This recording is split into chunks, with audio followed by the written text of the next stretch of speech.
Okay. Morai Rabotai, welcome to another Tuesday night's class, Shiur Torah. Now, this week's shiur is going to be, I need to give a huge introduction from last week's parasha. Because right now, when Parashat Miketz, we're in the middle of the story of Yosef HaTzadik. But last week, since we talked about Er and Onan, and we didn't speak really about Yosef so much. Today we're going to get in depth about Yosef. And what was Yosef's mistake, or what we think his mistake was, or what the Shvatim thought his mistake was. Now, guys, I want you to understand something. The Shvatim, the tribes, were tzeddikim gemurim. They were extremely holy. Don't think they just were bored one day, they saw a handsome-looking brother, they saw there was a competition, and they, please, eye contact, you're smiling, this is making me nervous over here. You know, so you get this, what's it called? They get this good-looking brother, and all the brothers, the story sounds like everyone was like ugly, and then suddenly some beautiful brother came into town, and they're like, let's just kill him. So we all don't look ugly, you know? But that's not really what happened. Today I'm going to introduce you to what happened. Let me just take my phone off, put it on silent. Okay, Rabotai. At the beginning of last week's parasha, we see something very interesting. But before we get into it, I have to give you a little bit introduction about a little Kabbalah, because without it, you're not going to understand yet about the shiur. This is nothing heebie-jeebie, this is simple things. We all know there's 10 sfirot, there's really 11, but Bonagid, there's 10 sfirot, right? Keter, Chokhmah, Binah, Dad, Chesed, Tiferet, Netzachot, Yisod, and Malchut. When Keter is involved, Dat is not involved. When Dat is involved, Keter is not involved. Whatever the case is. Yosef was known to be which Sfirah? Does anyone know? Come on, you guys gotta know this. The Yisod. The Yisod in Hebrew means the foundation. The Yisod means the creator. The Yisod is the hold up of the family. Now a person has two Yisods. When Hashem created man, what does it say? We were created in the image of God. What does that mean? God has no image. Should be everyone's question. God has no image. What do you mean we were created in the image of God? We were created in the image how Hashem created the world. That's what humans are made of, 3-column system. He created the world through these sfirot, through these energies. I wouldn't say energies, but through these revelation of God. And He put it on us. That's why our structure of our human's body is the way it is. How come our eyes are not here and our mouth is not here? Because the way He created the world is the way we are structured. That's what it means, Tzelem Elokim, we are the image of God. Of course, God has no image. But the way He created the world, that's how we are formed. And Yosef is the Yisod. Now, there are two Yisods. There's a man's Brit Milah, that's considered a Yisod. And there's something that everyone has. The mouth. The peh. A person's mouth is also considered a yisod. There are small little, it's called a partzuf, it means a system. This also has 10 bottled up energies by itself, the head. You have the eyes, the nose, the mouth, the ears, then the brain, right? 7 plus the brain, you have three scopes of your brain, which is 10. Now, how come the Shvatim thought that Yosef was doing something wrong? They said, this guy is not really one of us. Yosef used his mouth improperly. He said, Lashon hara. The Torah starts from last week's parasha. It says that Yosef was very close to Bilhah and Zilpah's kids, which is Dan, Naphtali, Gad, and Asher. He wasn't so close with Leah's kids. And it says, right after that, it says, V'yaveh Yosef et dibatam ra'a el aviyem. And Yosef tattletaled, you can say.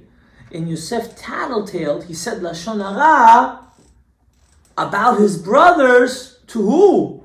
To his father. Now what did he say? He said 3 of the most crucial things at that time. Number 1, he said that his brothers are eating something called, it's also isur for a goy, ever min achai. You cannot eat a live animal. Yeah, you look at me like I'm crazy, right? You made that face, that ultimate face, like, wow, who eats live animals? You ever eat a clam? No, you didn't. Did anyone here ever eat a clam? Clam are alive, you know that, when they eat it? If they're dead, you have food poisoning. They're alive.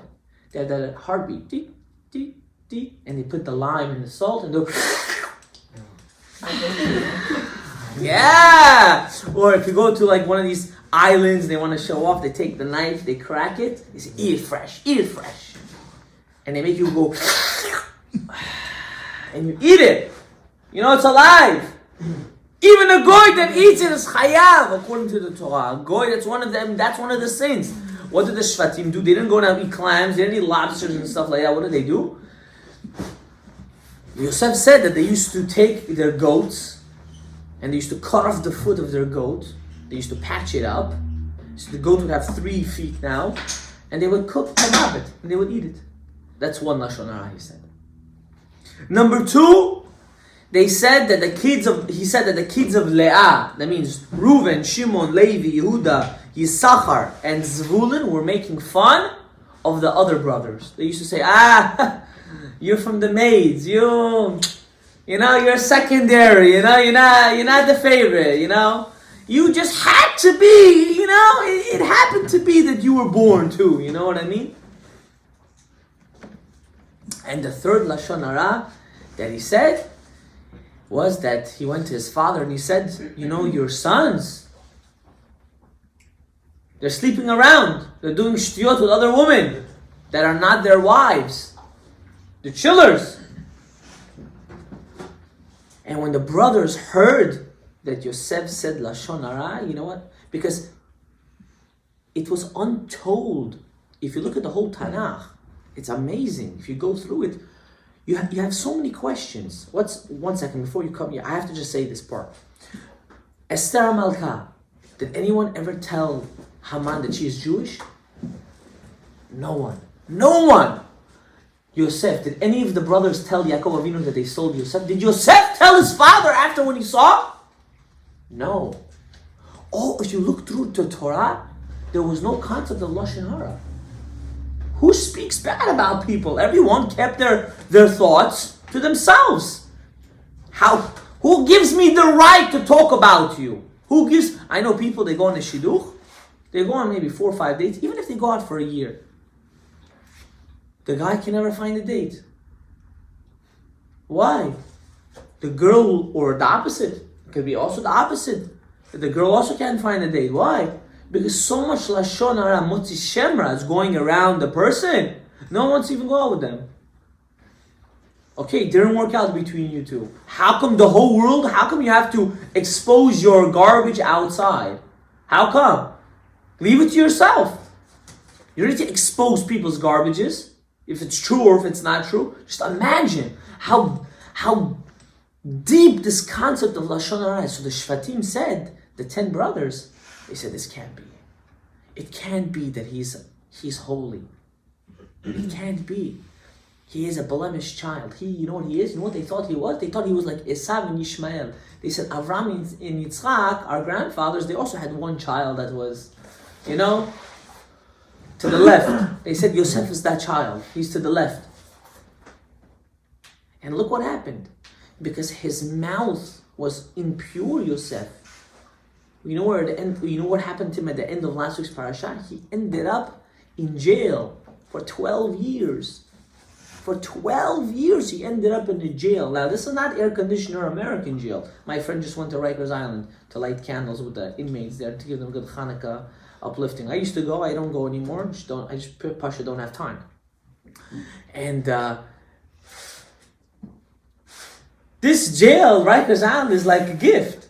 You got a bed, you can take a shower, you have food, you have a TV, you have a game room. Over there, you used to sleep with mice and rats. You'd be happy if you got food. Everyone was taking number 2 and number 1 on top of each other. Everyone was disgusting, filthy. That was a jail. That's a jail. Have one of those jails in America, trust me, everyone's going to be soldatki, soldiers tomorrow. It's easier to be in jail than to be out of jail. I know people that went to jail just because they couldn't afford insurance, health insurance. They went there, they got all the medical expenses paid for. I know people like that had major medical, it was all over the news. Imagine, it was on the news, a guy went to the bank, he said, I'm robbing you, but I'm only robbing you for $1. Give me $1. He took the $1, he sat down like this. Everyone was like, what kind of robbery is this? The cops came, they took him. During the court case, they said, why did you do that? I couldn't afford health insurance. My health insurance didn't want to pay for my surgery. So I knew if I would go to jail, they would have to cover me. What a genius! What a genius! It's unbelievable! Oh, this is the country we live in. Then we say, why the people in this country so crazy? Of course, look at the system. Look at the system. Was he a Jew? No, he was a goy actually. Okay, so the Shvatim sold him. Did the Shvatim feel bad about it? I don't think they felt bad anymore. I don't think they felt bad. As the parasha goes, as last week's parasha goes, Yosef ended up in Egypt. We all know the famous story. He was a very beautiful man. All you men that think you look beautiful, you don't look like even his worst day, you didn't even look like. That's how beautiful he looked. He was a really beautiful guy, to the extent that everyone that was around him, they fell in love with him, both physically and emotionally and mentally. Even in the jail, he became the highest, to the point that his mistress, not his mistress, but his owner's wife wanted to seduce him. And everyone asked this question: how did the owner know that Yosef wasn't lying? I want you to think about it. Just to have the claim that you slept or you were going to rape your master's wife, that's a death penalty. I don't know if you know history. That's a death penalty. How come Yosef didn't die? So the Midrash says that when his mistress, the wife of Potiphar came and said, look, this is the cloak, this is the bed sheet. Look at his stuff is on it. You know what Yosef did? He took a fire, he said, I want you to cook it. Potiphar said, why? He said, because that's egg whites. That's not me. I didn't do anything with your wife. Egg whites cook. And that's how he knew his wife was a liar. But what is he going to do? He knew he was putting an innocent person in jail. Imagine being innocent and going to jail. And that was Yosef. And he ended up there. And who did he end up with? With two famous people. The baker and the wine maker. You know what the Midrash says? Yosef had to come out with them. The fact that he didn't have pure emunah and Hashem at that moment, and he said, listen, tell Paro when you get out that I'm innocent. You know, Paro had his dreams that we're going to learn about this week. He had it for 2 years in a row. He was dreaming the same dream for 2 years.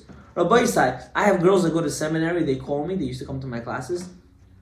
Rabbi, I had a dream, what do I do? I said, wait, relax yourself, calm down, take it easy, everything's okay, nothing's gonna happen, Paro had a dream for 2 years. 2 years, the same dream. Cows and wheat and eating each other, not wheat but wheat. They would eat each other, not get fat, get skinny, not get skinny, get fat, the whole 9 yards. And what happened? What was Yosef? You know, if you look at Yosef's punishment, his claim of doing wrong and his claim how he got out of it was all due to his mouth. He didn't need to do any physical labor for Paro. Paro called him and said, listen, I had a dream. And how did he fix? Anytime you do a sin, I want you to know something. In order to fix that sin, you have to do the exact same thing, but counterintuitive. Let's say if you're a person that's have anger, you have to go help people that have anger to stop being angry. And it's going to work on you. If you're cheap, you have to learn to give tzedakah. If you if in the past, Hashalom, you used to cause people to sin, you have to go out and cause people now not to sin. Yosef HaTzadik, the reason why he got to the place, the reason why he got to the place that he got to in his life was because of one reason. Because of his mouth. His mouth brought him his destruction. His mouth, I don't know, you guys are scared of a little bug. What's going on, guys? His mouth brought him to a destruction, and that's why his mouth had to take him out of it, to his own destruction. How? When Paro asked him, what's the interpretation? What did he say? I don't know. But Hashem, Elohim is going to give me the interpretation that I am going to give to you today. Again, he used his mouth. And what did Paro say? Where can I find such a person? Ruach Chokhmah, Ruach Elohim bepiv. That only that comes out of his mouth is only about HaKadosh Baruch Hu. Only about God. Where can I find such a person? He said, that kind of person I can trust. A person that has priorities, standards. What's his priority and standard? A higher authority, which is HaKadosh Baruch Hu, and not himself. That's why when people ask me, most, this is usually a girl's question, they ask me, Rabbi, what's the first thing I should look when I go out? I say one thing. Does the guy live a Torah lifestyle or not a Torah lifestyle? A Torah lifestyle doesn't mean that he sits and learns all day. That's not what I said. Torah lifestyle, he davens 3 times a day, he keeps kosher, he wears a kippah, he has tzitzit. That's a Torah lifestyle. Why? You know there's someone on top of you. You won't dare to cheat on your wife. You won't dare to grow up your family in not the proper way. You won't dare to do something that's not proper. Why? Because you have certain priorities in your life. When you have those priorities, automatically you're a trustworthy person. And that's why Paro said what? He took off his ring and he said, you are just like me. Just in one thing, I am greater than you. I sit on this chair. And that's it. To the extreme that you know who he married? Who did he marry? Unbelievable. Imagine. The woman and man that put you in jail, you marry their daughter. Crazy. He married Potiphar's daughter. Why? Because he was truth. He did the full tshuva at that moment. It wasn't really his daughter. It was his stepdaughter, which really was the daughter of Dinah. How did she get there? Maybe it's another time. But he married into that family. Now you would think, that's crazy, Rabbi. How do you do such a thing like that? His own mother-in-law wanted to seduce him. How can you sit on the same table with such a person? Having the mother and the mother-in-law both like you. That's crazy, right? Take out that fantasy. It doesn't exist, Rabbi said. Take it out. Shtuyot, mitzvaniot. Take it out. Take it out. I had to say it because you have to take it out. Anything that you've seen in the past, just wipe it out. It doesn't exist. It's shtuyot. It's the maseh Satan. The Satan's playing with you. Just imagine having that concept. Why? Yosef knew what? What he was doing. He was right. He didn't do anything for himself. And that was his process of tshuva. Imagine, for one Lashon Hara that he said, he had to suffer. So many years he had to suffer. What's your question before I continue? Were his brothers actually doing those things that he like? Yes. They were? They were. And you want me to explain to you? I thought you allowed to say Lashon Hara if it's something that they did that was bad. No, Lashon Hara is something that you did, actually. How, Motzi Shemra is something that's not true. How could they be such big tzaddikim and do these things? Because the Midrash goes in very big detail how they did these sins. And it wasn't as simple. Yosef didn't know the arts of mysticism of Torah at that age. He was still 17. He was too young. Yaakov was waiting till he turned 18 to teach him. He was waiting. That's how we know that the Mekubalim say there's a thing. You can't learn Kabbalah till you're 40. Shtuyot. But only Ashkenazim. The Ashkenaz people came with that. Sfaradim never had that in our culture. Never we had that. By us, once you were married, which is usually by 18, you were able to learn it. As long as you have a Rebbe and you're married, you're able to learn it. Kabbalah? Yeah. As long as you're married and you have a Rebbe that's going to teach you, someone that he learned from someone. But let's not get into it. Yaakov Avinu was waiting to teach Yosef. What did they do? It says in Parashat, I'll tell you right now, right before, Toldot, Parashat Toldot. No, sorry, Parashat Vayera. They spoke into existence? When, what? They spoke into existence like an animal? Yeah, so I'll tell you what happened.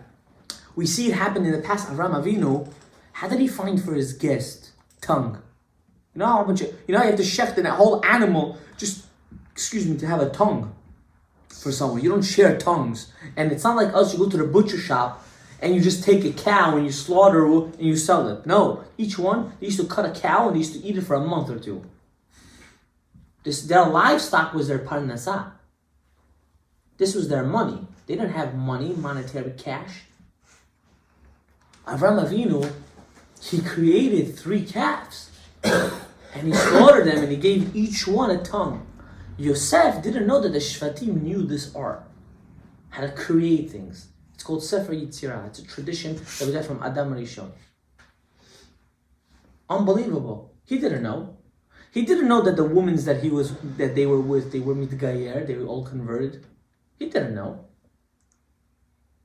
He didn't know how come and why they were making fun of the brothers. I don't know I don't remember what the Midrash has on that specifically, but they were doing it properly. The Shvatim were tzaddikim, and your brother left and talking to the wall. You understand? So they didn't just do things because they felt like doing it. They did it because they knew what they were doing. And what happens? Yosef was blessed with 2 boys, Menashe and Ephraim. 2 very powerful names, very emotional names. People with Menashe and Ephraim that have those names are very emotional people. They're also meant to be leaders. And when Yosef, this is the most, for me this is one of the most heartbreaking parashiyot. More than the Egel HaZahav, more than anything. And I tell you why. We're about to get to it. Then we'll build the whole shiur on this concept. The brothers come. Yaakov Avinu says, listen, there is a hunger. Go to Mitzrayim. See the munchies are building in. Go to Mitzrayim. And bring us food. So who goes? Everyone besides who? Binyamin. They get to Mitzrayim, and suddenly Menashe, the son of Yosef HaTzadik, says, listen, your brothers came. Sof they came. Now while the brothers were coming down to Mitzrayim, they start to feel bad. When you get older, when I was learning to be a mohel, I was 20 years old. I was following a mohel. I was actually 19. I was 19, and I followed him for what's a mohel? Someone that does circumcisions for babies. So I was 19. I was learning because I knew I was gonna have a boy, so I really wanted to do it on my son, and I wanted to know what I was doing. And when the teacher that I was following found out that I was so young, he said, come back to me in 5 years. When you're going to be 25, then come back to me. And I said, okay. But I said, let me still follow you until I have my baby, then I'm going to stop. Okay, that's what I did. And I didn't understand. It always bothered me. Why do I have to wait till I'm 25? It bothered me. And he showed me a proof in one of the Achorim that says you should wait till 25. Until I got older, and I followed another mohel still in between because I really wanted to learn. I went to London and I did the whole 9 yards. And Baruch Hashem, I did many britot after that. When I reached the age 25, 26, 27, I felt a certain heaviness, a certain maturity fall on my head. That's what I felt. I felt a certain maturity. When you're 19, you think you can conquer the world. When you're 25, you realize you can't conquer. You have to strategize in order to conquer the world. You know what I mean? That's how I felt when I got a little older. And that's the Shvatim, when they were going down to Mitzrayim, that's exactly how they felt. They felt, maybe we did wrong. We sold our brother. Maybe it was a mistake. Let's try to find him. Where can he be? Where do slaves end up? Good-looking men, slaves. They end up in the Beit Znut. In the whorehouses. Men whorehouses? Yeah, of course. Whatever Tumah was in the world was first in Mitzrayim. Mitzrayim is the key of all the Tumah in the world. And you know what? There are drawings on their pyramids and all the stuff of these kind of concepts. Men with men with women, men and animal and woman. They have it all. Don't think it's a new thing. It's a very old thing. It's very old.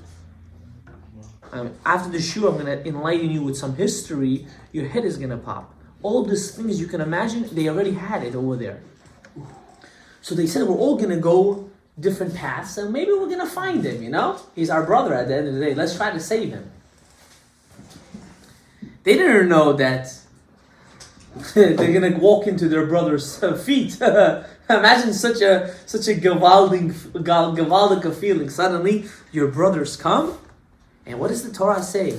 And Yosef remembered the dream. He remembered the dream.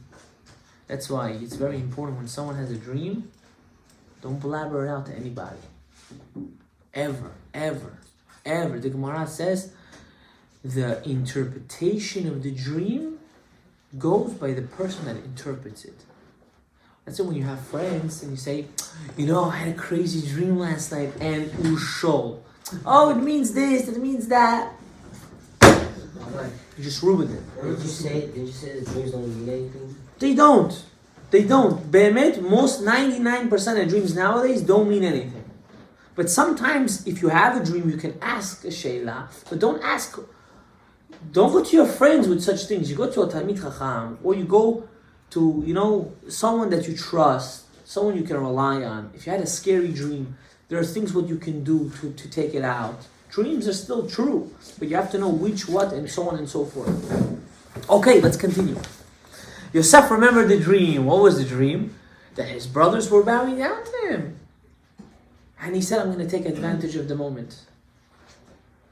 And this is where the part gets very emotional for me personally. Yosef at the end of the day takes them and says, you guys are all going to jail. I don't believe you. When he put them in jail, he turned around and his eldest brother, which didn't sell him, he wasn't there, which saved his life, which Reuven is the Gilgul of the Ari. And he goes and he looks at his brothers and he says something extremely emotional that when I hear this, when I do my Shtayim Mikra, I mamash feel like crying every single time. It's that sensitivity towards one human to another human. Reuven goes to his brothers and say, I told you not to sell your brother. I told you don't harm him, but you didn't listen. And now, God's taking revenge for it. Rabbi Isai, when you do something wrong, especially with your mouth, information, a person can fart in America and someone at the same time in Israel can say, excuse me. That's how fast information flies, especially in the 21st century. With the social media and all the nonsense in the world. Rabbi Isai, when you open your mouth, I want you to think 1,000 times before. Who you opening your mouth to? Why are you opening your mouth to? Is it going to be a benefit for the good? When you're going to do this calculation, you're going to realize just to shut your mouth. Just be quiet. Just be quiet. Because you don't know one day how they're going to use it against you. You don't know how it's going to bite you in the tuchas. When we were younger, when we did something bad, no one knew about it. It was extremely hush. No one knew about it. You did something, it was mamash, behind walls, even with no friends. Because each of us didn't know who can we trust. We would do our own thing. Nowadays, oh my God, the whole world gotta know what you do. Why? Well, what happened? Where did the ice break? How come everyone gotta know your info? And then in 5-10 years from now, when you're going to want to settle down, you're not going to be able to properly. Because all this garbage is going to get suddenly, it's going to come out of the rug. Where have you been? I didn't see you in like 10 years. Oh yeah? Now you're going to get a piece of me. Wow. Then what are you going to do? You're going to eat it. You're going to have no choice.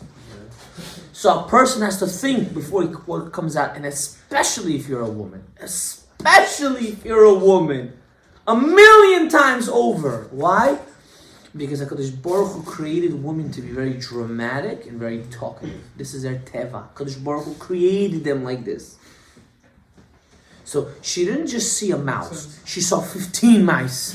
And it was, oh my God, they were running all over the place. They ate all the food.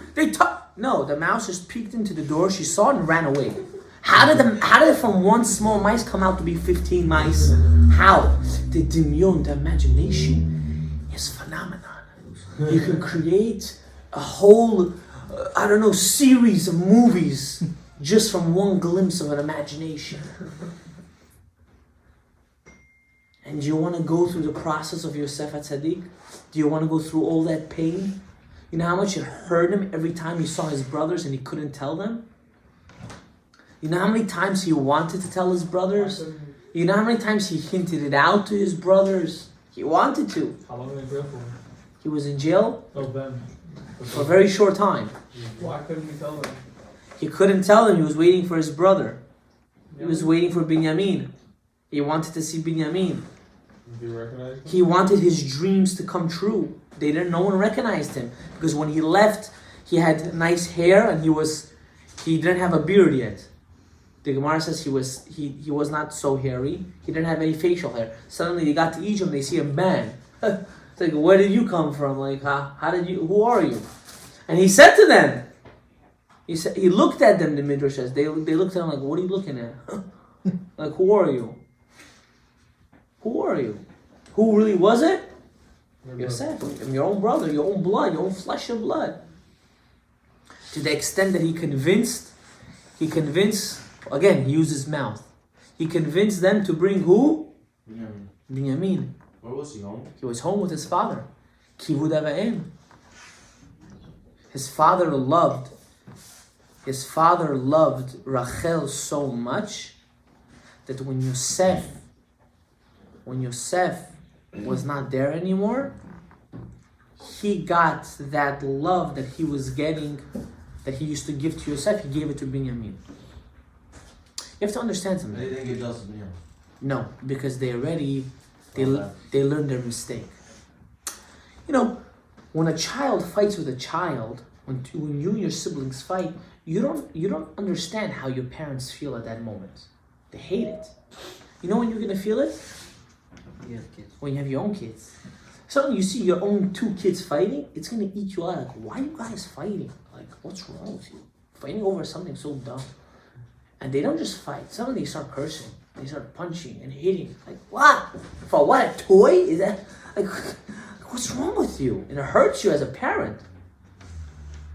They got older. They realized that the love that Yaakov Avinu really had for Yosef was an extension of the love that he had for his wife Rachel Imenu. It's an extremely deep concept. That's why a relationship that the husband and wife builds a certain trust, which comes out to be a huge love. Now, love doesn't mean, I don't want to get into it today, but love doesn't mean you guys are glued to each other like magnets. That's not love. Love comes with trust, and it comes with the ideology of you can't live without that person, mentally and physically. That's what real love is. It's not an emotion. It's a way of life. It's mamish, it's a way of life. You can't think or breathe or anything besides that person, even if they're not there. Not to be stuck to the person and be a tail. That's not love. That's called being crazy. That's 21st century things. That was Yaakov Avinu. He extended this ahava that he had for Rachel Imenu to his 2 sons, Yosef and Binyamin. Now let's tie this whole thing up with Chanukah. Are you ready? I don't really speak about Chanukah because it's one of my favorite. It is my favorite holiday actually. I don't really speak about it because of two reasons. I don't know what to say. There's too much to say. But today I was sitting down and I was reviewing something that I learned. And I'm going to explain to you about the candles. What does this mean? The Pasuk says, Ner Hashem Nishmat Adam. The candle of God is the soul of the human. What is going on? It's a weird saying, no? We all know when Hashem created the world, He created the world with 4 letters, Yud K, Vav K. Hashem created this world with Yud K, Vav K. When He created this world, He created it with something called Chokhmah Ilah. It's a very high level of comprehension. When you take a candle, we'll take the shamash. The candle has 4 parts to it. Can someone tell me what the 4 parts is? 3 parts you should tell me automatically. The 4th one you won't be able to tell me because I don't think you know it. Okay. The oil. The light. Glass. No. Water. The oil. The water. No. The light. The fire. The wick. And the wick. Now let me break something to you. The fire that you see, there's 2 fires here. You don't see it. You only see like the outside. There's 2 fires here. There is the fire that gets sustenance straight from the wick, which is absorbing from the oil. And then there's a fire that's feeding from that fire. That's it. When you look at it, you see blue and then you see red. Why? It's 2 separate fires that blend into one. What's this whole miracle with oil? What do we believe in candles? We Jews are not superstitious people. We're really not. We're also not people of candles. You don't see us. One time I was in Yerushalayim. Oh my God, the scariest thing of my life. One of the scariest things. Besides clowns, I hate them. That's why I always hated Halloween. You know when the time, remember those clowns that used to... Yeah. I used to have an axe with me in my car. Promise to God. I said to myself, if I ever see one of those, I don't care. They're joking. They're not joking. They're going, and the axe is going straight to the forehead. That's too generous, brother. Because this stuff used to terrify me. Terrify. I hate clowns. One time my daughter was like, can we get a clown for my birthday? I'm like, no way. We ain't getting no clowns. No clowns. I hate them. Now, how does this represent the Jew? It's a good question, right? I'm going to tell you today. Did you also ever realize how come, if you see over here there's water, how come oil is the only liquid that can float and that doesn't blend in? It doesn't blend in with anything else. Oil is always oil. It's it's also on a higher level than water. Mm-hmm. So the Balatanya goes into a very deep concept about this. And he says the neshama of the Jew is like this candle. How? You see, oil, the Pasuk says, the story of Chanukah is, my Chanukah, what is Chanukah? That they came in, the Yevanim, the Greeks came into the Beit HaMikdash, v'tim'u, and they blemished the oils. Okay, ask the question. Okay, you said we don't believe in candles, but before they used to light the candles before we even had the miracle. Correct. No, we don't believe meaning in the sense like the Goyim do. The Goyim, a lot of their holidays have to do with candles. Especially if you go to North America and if you go to those kind, if you lived back in Norway and all these in England back in the day, everything was with candles, sacrifices and stuff like that. Yeah. Jews never had that. We only had this Hanukkah and Shabbat candles. That's it. There was no festival of lights. I hate when a goy says, Happy Festival of Lights. It's like, yeah, Habibi, we're not over here lighting no tree. There's no festival of lights. It's called Hanukkah. Happy Hanukkah. That's it. No festival of lights. They got a stupid president of America. Happy Festival of Lights. No festival. We're not Christian. We're not Ovdei Avodah Zarah. We don't worship a tree. Probably got it mixed up like that, bro. No, I don't know what she got. She's mixed up from the beginning of her, the second she was born. We don't believe. We're not worshiping lights. Now I'm gonna explain to you before you ready? Can I continue? When someone dies, we also light them. We light. I'm telling you why now. This is exactly why. Ner Hashem. Nishmat Adam. The fire of God is the soul of the human being. What does this mean? No, let me put it back. That's a shalom. We don't need any nizam. You see, oil corresponds to the spiritual energy of chokhmah. Chokhmah means knowledge. Everything in this world, the Balatani says, contains oil. Even a rock. Even a rock contains oil. That's why it says, Kulam bechokhmah asita. Hashem says, I created this world with knowledge. What does knowledge mean? With oil. When the Greeks were coming to destroy the Jews, why did they touch the menorah and the oil? Did you ever think of that? Out of all things in the world, what do you have to do with lights? Touch something else. Why did you first come and destroy the oil? The Greeks knew more Torah than us nowadays. They knew that the key of our chokhmah, of our connection to HaKadosh Baruch Hu, is through shemen, is through this oil, to prove to you, Jew, that the world was not created by God. You don't need this.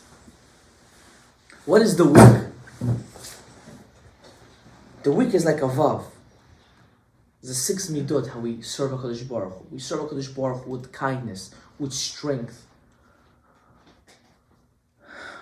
with harmony, with peacehood. That's the way we serve Hashem. And the candle, the fire is our olam haba, it's atid lavo. We have to understand tonight. There's 2 levels of the fire, I said. There's one that absorbs straight from the oil, and there's one that feeds off from that fire. In Masechet Avodah Zarah, it says, Esh ochelet esh. There's a level in Gehenna that fire eats fire. Can you imagine such a concept? Imagine a fire eating a fire. Yeah, well, you No, don't say yeah. No. She's saying yeah. when you burn out a wick and you light the air from it, it feeds off. Okay, I understand where you're getting with this. Okay, you'll use your imagination that way. Okay, no problem. But just to imagine that imagine getting cooked with a fire that's so hot that there's another fire eating from it. It's feeding off of it. That is our olam haba. The more you serve Hashem in this world, with your chokhmah, with your intellect, that's how much oil you're gaining. That's how much oil you're gaining. The oil cannot survive without your avodat kodesh. You want your olam haba to be endless? You have to make sure your oil is endless. Your avodah in this world has to be an endless. Like that, your fire, which is your soul, can always shine. If your avodat Hashem is not endless, then your soul will never shine. It will forever be dull. And this is why we celebrate Chanukah. To commemorate that the only thing that's going to allow us to continue being Yehudim is if we work with our brains. We work with our intellect. We wake up in the morning, and before we go to school, before we go to college, before we go anywhere, we say very, very simple, I'm going to school in order to serve Hashem properly in my future. You know what you just did? Your whole day, you just made pure Avodat HaKodesh. Just by saying that. I'm going to serve my whole... The Ben Ish Chai has a whole tefillah on it. I'm giving you a pure to the point. You don't even have to read the whole thing. For man or for woman, it's irrelevant. When you just say, everything I do today is to be for the purpose of serving HaKadosh Baruch Hu, you just elevated your whole day. That is the oil. You want to light up the world? You want to light up your own life? Your wife, your kids, and so on and so forth? You want that? You have to work on your Avodat HaKodesh. If you're not going to work on your Avodat HaKodesh, you're not going to light up anything. Absolutely anything. And that's the story of Yosef. And that's why Chanukah always falls out in the story of who? Yosef. We're not Muslim. One day Ramadan's in the winter, the next year it's in the summer. And then it's in the fall, and then it's in the spring. No. Everything by a Yid, by a Jew, is calculated properly. Pure calculated by the Chachamim. Yosef had to work on himself. He worked on his mouth. Which whatever comes out of your mouth comes from your lungs, which come from your brain.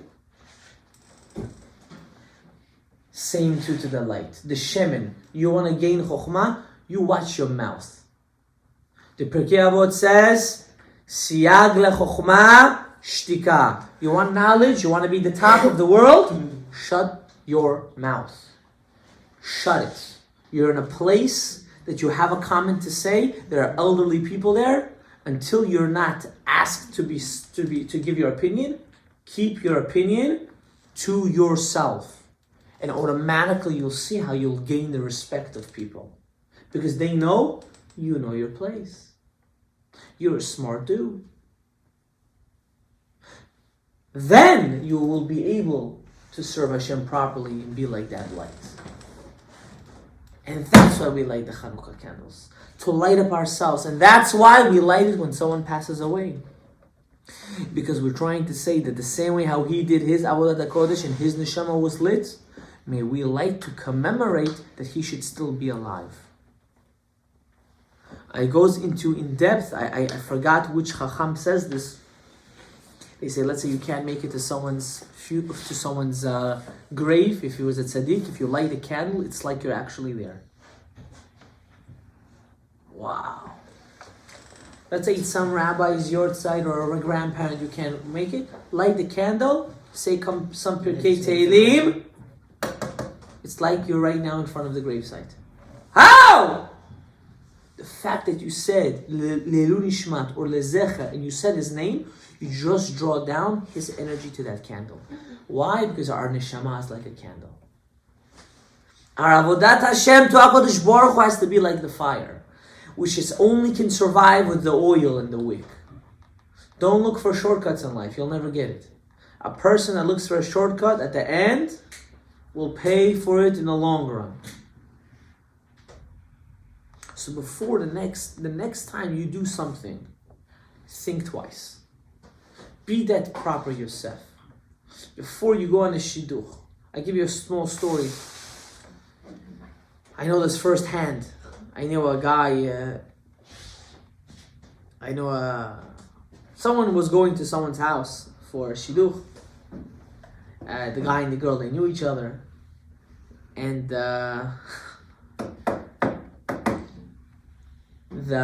one of the parents said something that the bride to be, she wasn't the bride, she was still considered like the girlfriend, didn't like. And from pure emotion, she started like arguing on the table. With who? With her future in-laws. How smart do you have to be? Like, wow, your IQ is more much 160, I think. Like, to have the guts, you're not even married yet, nothing. To open your mouth, yeah, woman's rights. No, it's called breaking up right. That's what it is. That's the only right you're gonna get. They got married at the end, don't ask how,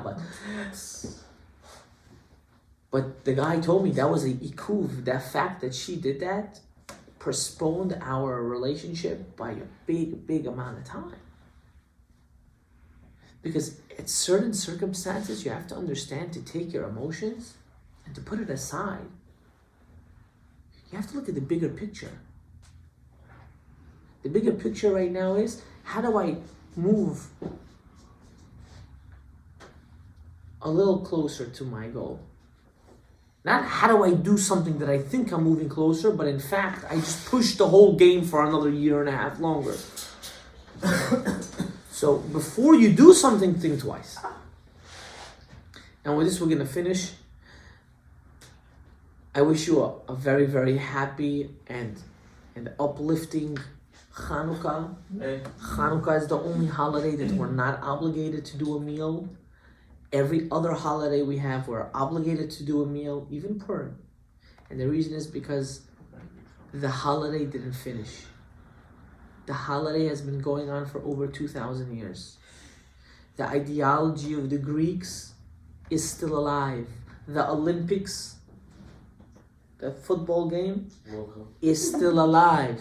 This is an ideology of the Greeks. It's not the ideology of the Torah.